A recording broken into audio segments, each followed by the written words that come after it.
Welcome back guys, we're back again with another tutorial, and this time we're going to be going over the parental side to servers, just to explain what they are, the benefits of using this with your children, and also how to avoid anything bad like cursing, people coming onto your server that you don't want to, potentially just holding it so only people that you want can go onto the server, and we'll go through all of these things in the video.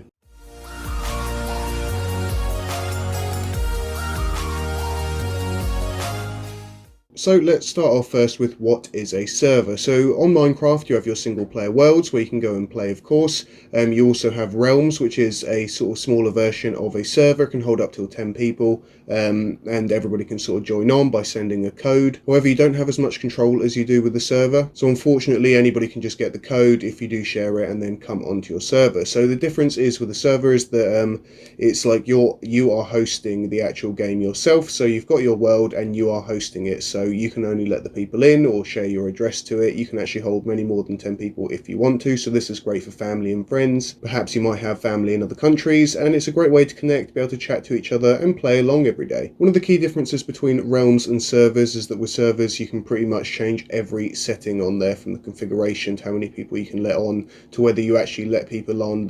Maybe you have them whitelisted, so if they're not on a specific list that you've already written their name on, they can't come onto the server. You can change all the difficulties and stuff like that, like you would in a normal Minecraft game, if you want it easier for a younger child or turn it harder for a slightly older teenager. And you don't have to do this for your own PC, you can do this by renting or hosting. Let's say for SeekaHost we do hosting services, and for like a few bucks a month you can get yourself a server, just hold a few people on, or up to 10 or 20 people, and you can all play along. It really doesn't cost that much, and you've got the safety and security of being an online server rather than using your computer, having to share your IP and stuff like that, which could be potentially dangerous.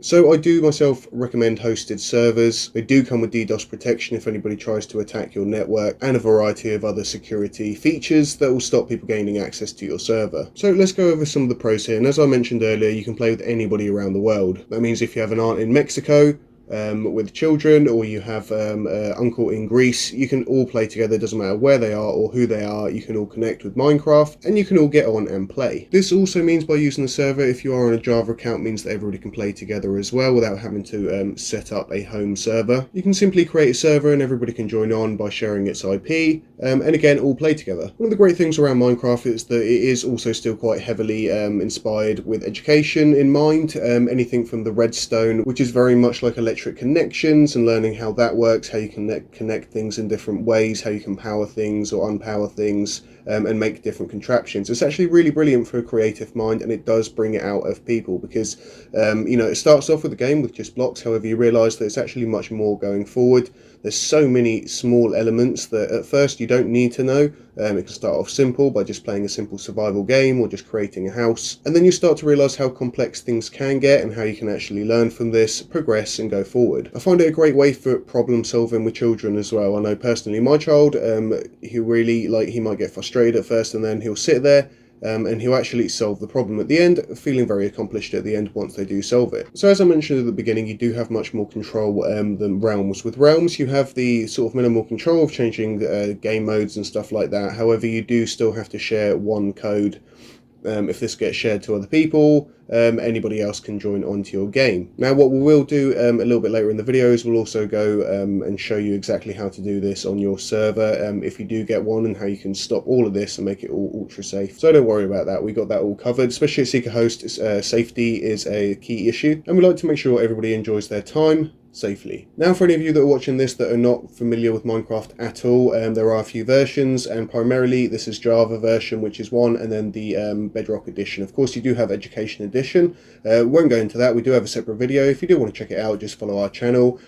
You'll see in our videos that we've got Education edition video, and you can see all about that. So back to the versions here, and you got Bedrock version, like I said. Now this primarily is for Xboxes, it's for PlayStations, for a Windows 10 edition. If you're getting it on the PC, you can have it on Switch as well, and for this you're going to need one type of server, which is a Bedrock server. Once you're hosting this, anybody in that category can then join onto that server. Now the other one is Java, so you got the Java edition on Minecraft. Now this is just on PC, You do have realms as well. I don't think they're quite so popular, but yes, primarily it's on PC. However, this gives you many more features. So with Java, you can actually change your servers a lot more than Bedrock. You can install things called plugins, and these will give you extra features. So for instance, we'll be using the plugin to stop any swearing or anything like that, and that will be only on Java version. Bedrock version doesn't have that. However, I just want to say that Minecraft does do a really great job of filtering out anything, especially in particularly Bedrock version has got an excellent built-in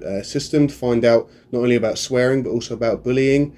People can actually get their accounts completely removed if they break any of the Mojang rules, and they are very tight on the words you use. Whether it be a swear word or a light swear word, it will be blocked out. Now with Java, it's a little bit different because you have so many different versions, anywhere from 1.1 I believe to start at, or 1.8, all the way up to the current version, which is 1.17. So although they do have some chat filters, you can add plugins into this to make this even more comprehensive, and then you can get other words as well, other phrases that you might not want your child to hear. So now that we covered everything to do with the server, and you know how it works, you have to host a server, you know, you can play with everybody online and stuff like that, let's actually move on to how you can keep yourself safe once you do have one. So if you haven't got yourself a server yet, just head on over to SeekaHost. We have got some really reasonably priced packages, DDoS protection, so you can't actually have your server attacked by an outside source. We've got live chat support, one-click mod pack installations, and lots of other features. So whilst I'm on here, I may as well explain the process of actually getting a server as well. So rather than starting your single player world on your Minecraft, what you're going to do is you're just going to find yourself a package. So let's come down to Minecraft hosting.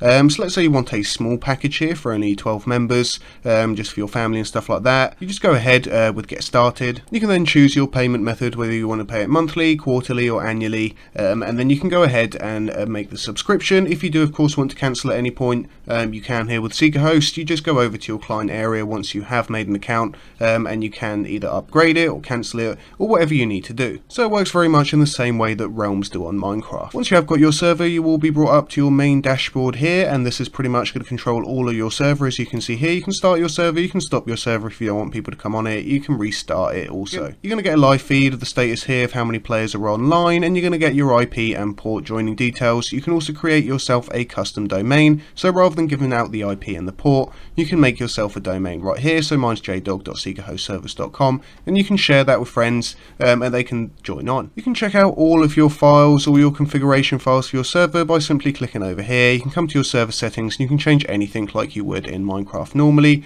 whether you want to generate structures, whether you want to have a hardcore mode enabled, whether you want like the nether and the end enabled, whether you want flying enabled, and you get a lot of choices, even spawn protection, stuff like that for when you first start off, tick times. So if that's something you are interested in to make a custom sort of server for your family, this would be a great way of doing it. You can change so many options. Whether you have a Bedrock server or a Java server is super easy. You can simply select Bedrock right there if you want a Bedrock server. You can go for a default Minecraft server right here, and as you can see here, we have many variations. So this is Craft Bucket. You can have mod packs installed here. You can have servers that support for single mods, and lots of other choices. Now if you don't know what this means, all these are versions. So the 1.17 being the newest version of Minecraft. However, with the Java edition, you're able to go all the way to the first ever version of Minecraft available. And as you can see here, Spigot 1.17 is also the latest, and it goes down in numbers. It'll do the same with all of them with the versions. Now let's go over some ways that you can keep your server safe for your children as well. Stuff like anti-curse and well, no swearing if you're from Britain. So let's go over how to keep your server safe. So some simple things, like I mentioned earlier, are plugins. As you can see here, plugins are free. You get to download them for free. You can use the Spigot sites or the Bucket sites depending on what version, like we just looked at now. If you're using the Bucket version, you can get the plugins from there. Alternatively, we do have a very easy way of doing that on the actual server itself, or the multi-craft panel, sorry. And you can just come over to Files, come down to Plugin List, select the version that you're using. So it might be Bucket or Spigot. Let's just go for Spigot right here. I've just typed in swear, and you can find a plugin right here called No Swear. As you can see, we have many different plugins right here that you can just download, and you don't actually have to download these ones to your PC. This will just get downloaded to your server. If you do need to delete it, you can easily delete it. Just to show you how easily you can install plugins to do these extra features, let's go for Mini Anti-Swear here. So we're going to click on the plugin. We're going to make sure that it's available for our version. So if we're in 1.16 or above, this is going to be fine as long as settings. We're not the 1.17 version. So let's just go ahead and click install. And as easy as that, we've installed this onto our server. Now let's say that we don't want it anymore. You can either disable it and leave it there just in case you want to enable it again, or you can disable and then remove afterwards, just to completely remove it from your server. And that's how easy it is to add these plugins. Another thing to be aware of as a parent, I find, and this is extremely helpful, is checking a few things on your main panel right here. Now by heading over to the players option right over here, you're going to see a whole list of everybody that has ever joined. By clicking on their name, you can change anything to whether they're banned. You can check their IP address, and then you can then ban them through their IP address, so they can't just change their name and then come back over the server. You can also easily do it using the banned option over here, whether it be false or true. I won't be showing the bottom half of the screen, so obviously it will be showing their IP address, and I don't want to be sharing that. But that's how you can really easily check what players have come onto your server, and you can ban them if needed. Second thing also is to be able to check the chat and what's actually been happening on the server, and you can easily do this by going on to the chat option here. It'll give you all the information that's been going on in terms of logging on and off, and also chats if anybody has been chatting on there. And another way to check this is to go over to console, and you can see everything that's actually happened on the console completely. So if somebody has come on, you'll be able to see they've come on. You can just scroll up. Not only that, you can also check if they've tried to do any commands, if they've tried to do any cheats or anything like that. It will all come up on the console. You can also do a few other things through the console as well. If you want to ban someone through the console, you can just do a /ban. You can do their player name, or you can do a ban IP and then follow it with their IP address, and they'll get them banned on the server, just in case you have got a random person come on there that you don't want on. Another option is coming over to files and then going to configuration files and going to server settings. What this is going to do is we're going to enable the whitelisting. Now the whitelist comes as disabled, however you can click enabled on here and then save your settings, and this basically means that you now need to be on the particular list to get added onto the server. To add people onto your list, just come over to your console and type in whitelist add, then the player name. If you want to remove them, it's whitelist remove and then the player name. To connect to your servers, simply open up the normal Minecraft launcher. We're going to be using Java for this example. You can also use Bedrock as well. Just be aware that for servers, Bedrock is mostly capable on PC or mobile, so they can always join on to servers. There are third-party apps and stuff like that that will also allow your Xbox, your PlayStation and your Switch to connect as also. Primarily, you're going to find that it's on PC and mobile. Now, rather than going to the single player, we're going to head to the multiplayer option right here, and then on Java you're going to simply come to add server. Here you can choose your server name. This doesn't really matter, you can name it whatever you want, and then you can type in your server address. Your server address will be found on your dashboard here. You've got your IP and it will be followed by the port number, unless you're using a custom domain, of which will be this line right here, so jdog.seekahostservices.com. If you haven't used that, the way that you're going to be typing the IP and the port in is we're going to copy this over, followed by this, and then we're going to be adding the port number, right like so, and that's how you type in your IP and port number. Of course, for Java, this is the whole address. In Bedrock, it'll ask you to do it separately. Once you're done, simply hit done, and it will then add the server. If you want to get rid of a server, simply click that, go to delete.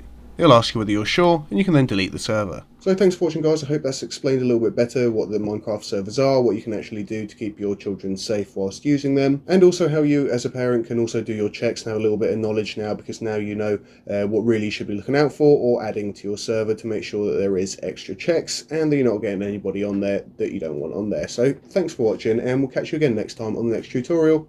Bye bye.